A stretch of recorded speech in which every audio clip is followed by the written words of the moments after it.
Iran নতুন করে পরমাণু স্থাপনা তৈরির চেষ্টা করলে আবারও হামলার হুঁশিয়ারি যুক্তরাষ্ট্রের। আগের হামলায় পুরো ধ্বংস হয়েছে পারমাণবিক কাঠামো, আবারও দাবি ট্রাম্পের। ক্ষুধা পিপাসাকে গণহত্যার অস্ত্র বানিয়েছে ইসরায়েল। নেতানিয়াহু বাহিনীর বর্বরতায় গাজায় ১১৫ ফিলিস্তিনির মৃত্যু। জ্বালানি সংকটে বন্ধ বহু হাসপাতাল।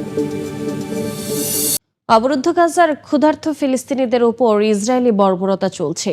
গেল ২৪ ঘন্টায় দখলদারদের হামলায় প্রাণ হারিয়েছেন অন্তত ১১৫ জন, আহত হয়েছেন ২০০ শতাধিক মানুষ।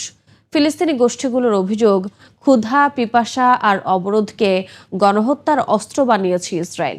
এদিকে গাজায় খাদ্য ও জ্বালানি প্রবেশ বন্ধ থাকায় সংকট আরও ভয়াবহ রূপ নিতে চলেছে বলে সতর্ক করছেন চিকিৎসকরা।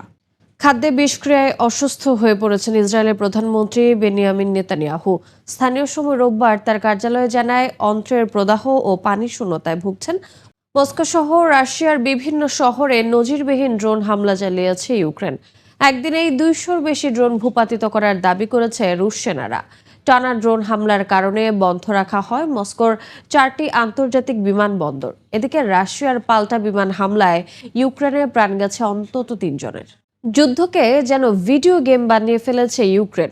রুশ সেনা হত্যা বা অস্ত্র ধ্বংসের ভিডিও দিলেই মিলছে পয়েন্ট, আর সেই পয়েন্ট খরচ করেই কেনা যাচ্ছে যুদ্ধের সরঞ্জাম। ব্রেভ ওয়ান মার্কেট দিয়ে সরাসরি সামরিক সরঞ্জাম কিনছেন সেনারা। বিশ্লেষকরা বলছেন, এর মধ্য দিয়ে যুদ্ধের মাঠে প্রযুক্তি নির্ভর এক নতুন অধ্যায় লিখছে ইউক্রেন। সিরিয়ার সুয়েদা অঞ্চলের ভয়াবহ সংঘর্ষ থামলেও থমথমে পরিস্থিতি বিরাজ করছে গোটা অঞ্চলে। আটক সদস্যদের মুক্তি না দিলে ফের সংঘাতে নামার হুঁশিয়ারি দিয়েছে বেদুইন যোদ্ধারা।